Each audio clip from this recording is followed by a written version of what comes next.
El apóstol Pablo empieza a escribir el capítulo 2 y visualiza sobre una situación muy especial que la iglesia de Filipos estaba viviendo. Pero esta situación especial y este peligro que la iglesia de Filipos estaba viviendo no era exclusivamente de la iglesia allí propia, sino también es el mismo peligro que hoy en día podemos nosotros tener latente en nuestros templos, en nuestras iglesias y en las iglesias en general en todo el mundo. Y Pablo dice y expresa lo siguiente: no buscando lo suyo propio, no buscando sus propios propósitos, su propio sentir, su propio pensamiento sobre lo demás. Y este tema va a estar desarrollando Pablo, y ya lo venía desarrollando sobre el capítulo 1 al final, y también lo vuelve a desarrollar en el capítulo 2, donde da una serie de ejemplos, Jesucristo, él mismo, Timoteo y Epafrodito, como ejemplo de todo esto que él está hablando. Te invito a que juntos podamos leer el capítulo 2, estudiar el capítulo 2, que nos va a dejar una gran lección para cada uno de nosotros, para la unidad del cuerpo de Cristo, para beneficio y gloria de Dios.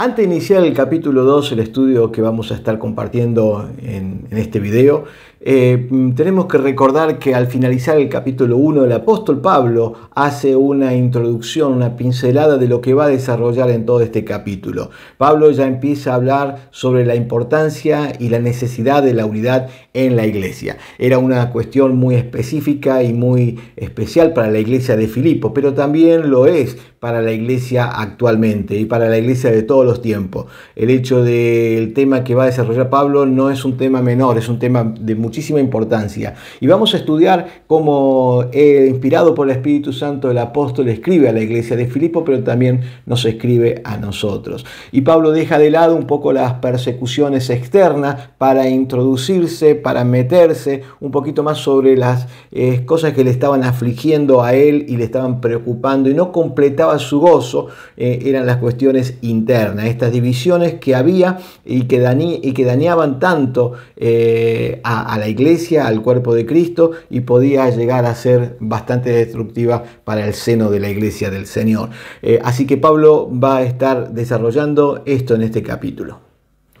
El apóstol Pablo empezaba a vislumbrar pequeñas disensiones de modo de pensar entre algunos, y esto le preocupaba, y no era un detalle menor, sino que le preocupaba bastante que estos pensamientos, estos sentires que tenían algunos de la iglesia de Filipos era producto de, o podía producir divisiones, y esto iba a perjudicar el propósito del cual Dios nos llamó a llevar la palabra de Dios y vivir en el propósito de Dios como iglesia. Entonces Pablo está exhortando, escribiendo a la iglesia de Filipos sobre esta cuestión de estar unido. En estos 4 versículos que vamos a estar viendo enseguida nomás, vamos a ver las expresiones de Pablo y la importancia de observar todo esto, porque esto hace en sí a la vida de la iglesia y estar en los propósitos de Dios. Por eso Pablo dice: si ustedes quieren llevar junto conmigo el Evangelio, si quieren anunciar el Evangelio y queremos tener en la gracia de Dios el éxito o el propósito de alcanzar aquellas vidas, es necesario que tengamos un mismo pensamiento, un mismo amor, un mismo espíritu, y hacerlo todo en forma con humildad, poniendo y anteponiendo los intereses de los demás hermanos en Cristo por encima aún de lo de uno propio, ¿sí? Evitando así el egoísmo y la vanagloria. Pablo está escribiendo sobre este tema. Este tema también es algo que nos compete a nosotros como iglesia hoy en día, porque también esto ocurre en algunos lugares, en algunas iglesias o en todas las congregaciones. Por eso es bueno observar este tema, observar sobre esto. Estos 4 versículos son muy importantes. Por eso Pablo dice en estos versículos: por tanto, si hay alguna consolación en Cristo, si algún consuelo de amor, si alguna comunión del Espíritu, si algún afecto entrañable, Si alguna misericordia, completad mi gozo, sintiendo lo mismo, teniendo el mismo amor, unánimes, sintiendo una misma cosa. Nada hagáis por contienda o por vanagloria, ante bien con humildad, estimándonos cada uno a los demás como superiores a él mismo, no mirando cada uno a lo suyo propio, sino cada cual también por los demás. No mirando lo suyo propio. Y esto es justamente lo que Pablo está llevando a dar como concepto a los filipenses, pero también a nosotros. Lo vuelvo a reiterar, esto es para nosotros, esto fue inspirado por el Espíritu Santo para que nosotros en este tiempo, 2000 años después, observemos esta problemática que aún persiste dentro de la iglesia del Señor. Hemos leído alguna característica que Pablo señala sobre la iglesia de Filipo, y esa característica que Pablo señala y dice, bueno, esto lo tienen, esto está bueno que lo tengan, esto es necesario que esté, y ellos tenían, la capacidad de acompañar y alentar y estimular a los hermanos. Ellos tenían además la capacidad de tener la comunión con el Espíritu Santo y la sensibilidad de escuchar su voz. La iglesia de Filipo poseía un gran afecto y profundo en sus corazones hacia sus hermanos también, de un entrañable amor, dice Pablo. Y por último, la iglesia de Filipo tenía una gran misericordia, ¿sí? Pero algo le estaba faltando, y esto era lo que Pablo señala: para completar mi gozo, dice, para completar mi gozo es necesario que todos sientan lo mismo, que todos piensen lo mismo, que todos tengan un mismo interés y propósito como unidad de cuerpo de Cristo. Y esto es lo que Pablo va a estar trabajando y desarrollando en todos estos versículos. Los versículos 3 y 4 nos describen varios pasos cómo alcanzar y practicar la unidad que expuso Pablo en el versículo 2 de este capítulo 2. La base de la unidad del creyente no está en los rituales, en la liturgia, en las autoridades que están ejerciendo jerárquicamente la asociación o la iglesia, sino que procede más bien de una relación plena, genuina, con Cristo Jesús. Es estar en Cristo y Él en nosotros, y mediante su Espíritu Santo estar sometido, entendiendo, sujeto a Él, a Dios. Tal unidad desea Pablo entre los creyentes de Filipo, pero también Dios desea esa unidad entre nosotros hoy en día. Y esto, ¿cómo se logra? ¿Cómo se alcanza esta unidad? Pablo lo empieza a describir sintiendo lo mismo. Esto es un mismo sentir, un mismo pensar. Romanos 15, 5, 6 dice lo siguiente: pero el Dios de la paciencia y de la consolación os dé entre vosotros un mismo sentir según Cristo Jesús, para que unánimes a una voz glorifiquéis al Dios y Padre de nuestro Señor Jesucristo. En 1 Corintios capítulo 1 versículo 10 dice: os ruego pues, hermanos, por el nombre de nuestro Señor Jesucristo, que habléis toda una misma cosa, y que no haya entre vosotros divisiones, sino que estéis perfectamente unidos en una misma mente, en un mismo parecer. En 2 Corintios 13, 11, 13 dice lo siguiente: por lo demás, hermanos, tened gozo, perfeccionándoos, consolándoos, sed de un mismo sentir y vivid en paz, y el Dios de paz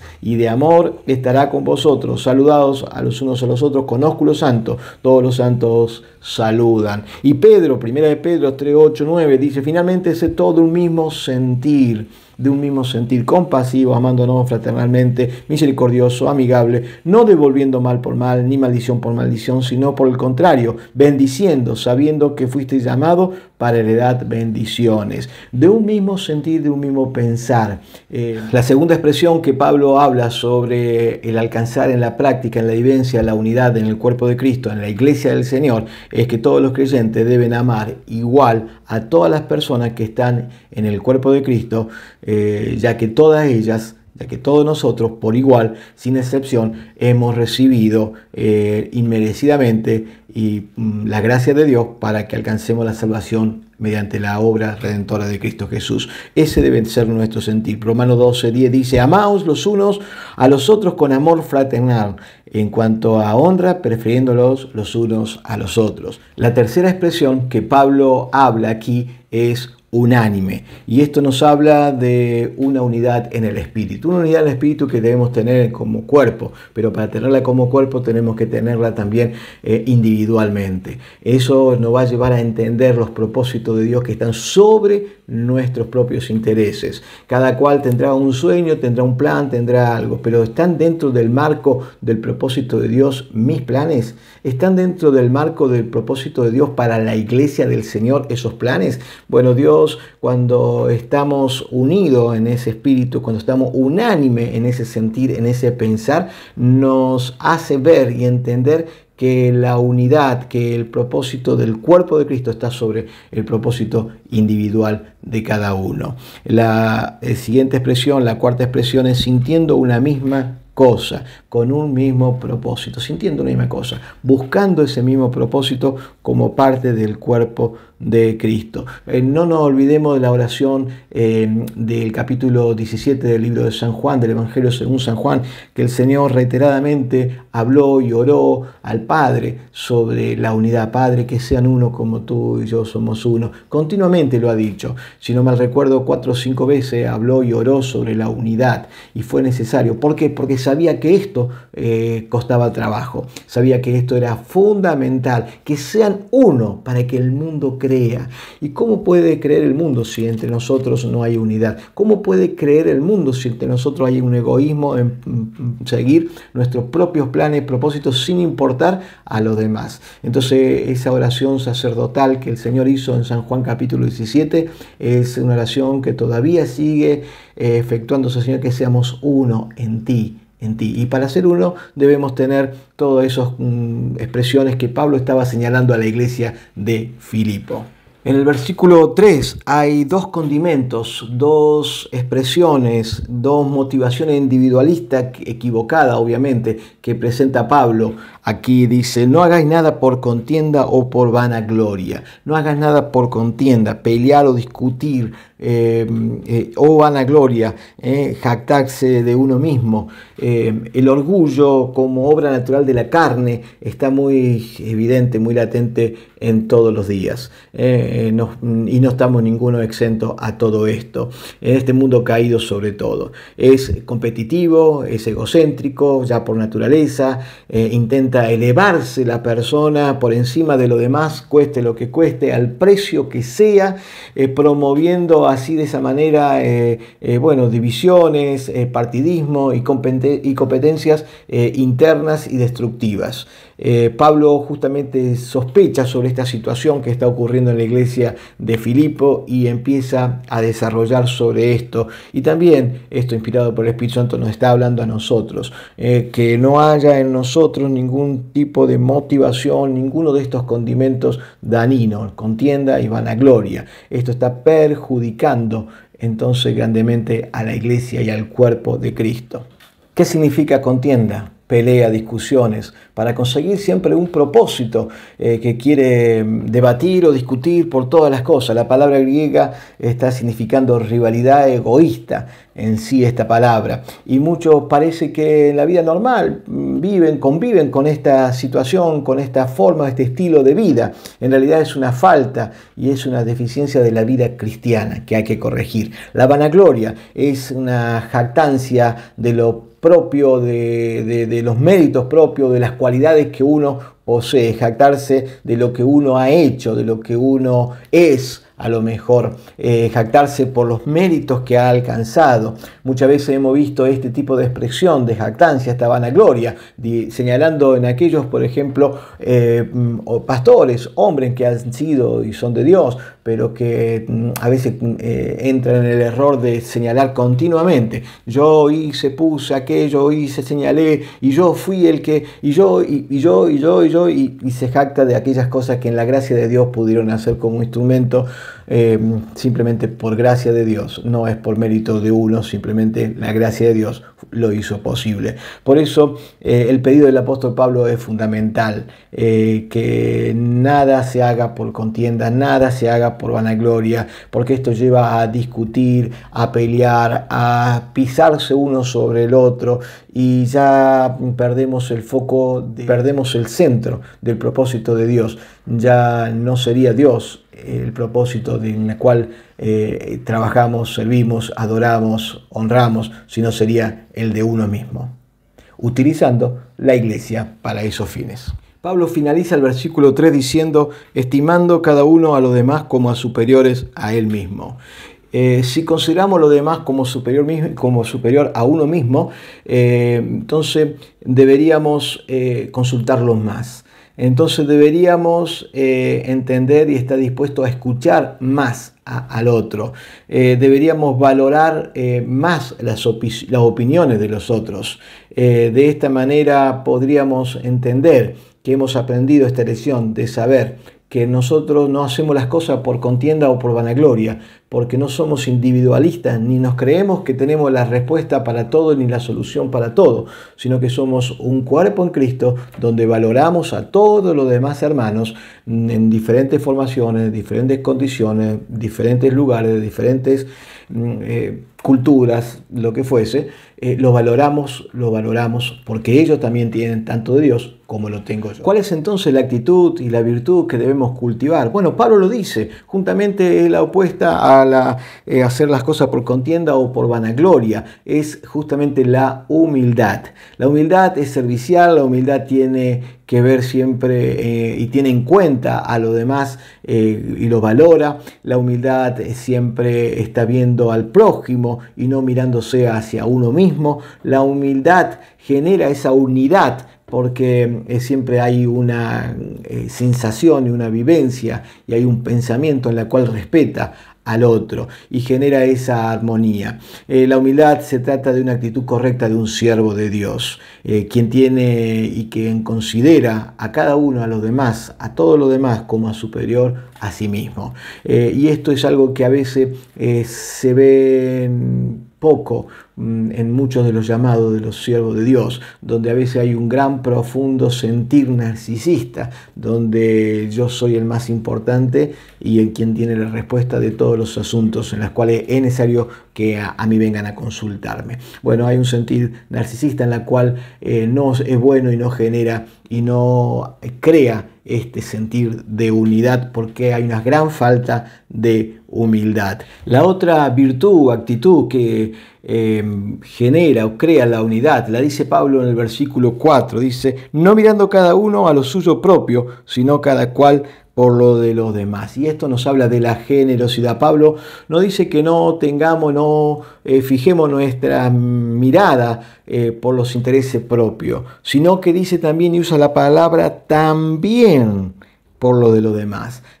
Tenemos intereses propios, tenemos sentir, tenemos un pensamiento, pero él está diciendo que no sea lo único que miremos, no sea exclusivamente eso lo que nosotros estemos observando, sino que también miremos por los intereses de los demás. Y muchas veces tenemos que saber que nuestro interés o nuestro pensar o nuestro propósito deben ser aplacados en beneficio, si fuese así, por el interés general del cuerpo de Cristo, porque nosotros debemos tener humildad, generosidad para con los demás y para con todos, ¿sí? Entonces de esta manera provocamos y generamos esa unidad que Pablo está diciendo, esto está faltando en la iglesia de Filipo, pero también a veces nos está faltando entre nosotros. Y esto es lo que a Pablo le estaba preocupando. Entonces tener la disposición de ser humilde, de no creernos que la sabemos toda y también entender con nosotros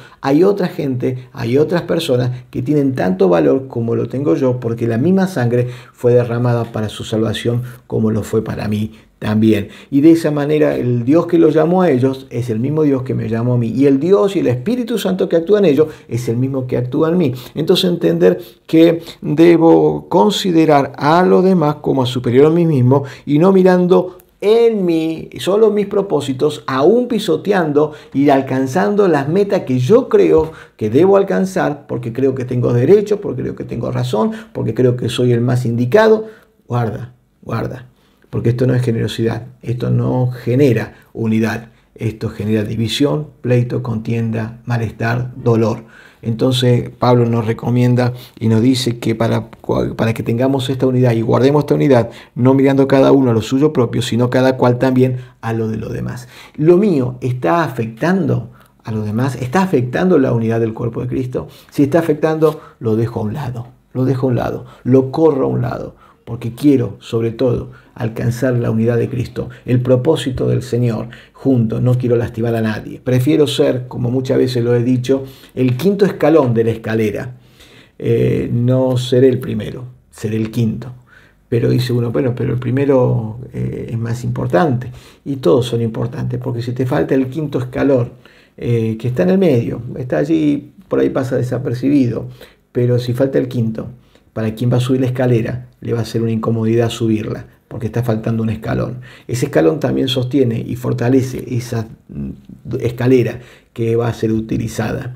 Y si tengo que ser el quinto, y seré toda la vida el quinto escalón, y nunca llegaré a ser el primero, ni siquiera allí arriba el superior de todo, y seguiré siendo el quinto. Y gloria a Dios, porque soy el quinto. Y Dios me está usando en esa función. Entonces entendamos que nuestra función, nuestro aporte, siempre debe ser para el conjunto del propósito de Dios como iglesia, como cuerpo de Cristo, y no para nuestros propios intereses y nuestro propio logro y nuestro propio ego, que generan divisiones, disensiones y todos males que pueden ocurrir y haber dentro de la iglesia, en las cuales Pablo está combatiendo y está hablando a la iglesia de Filipos, pero también el Espíritu Santo nos habla hoy en día.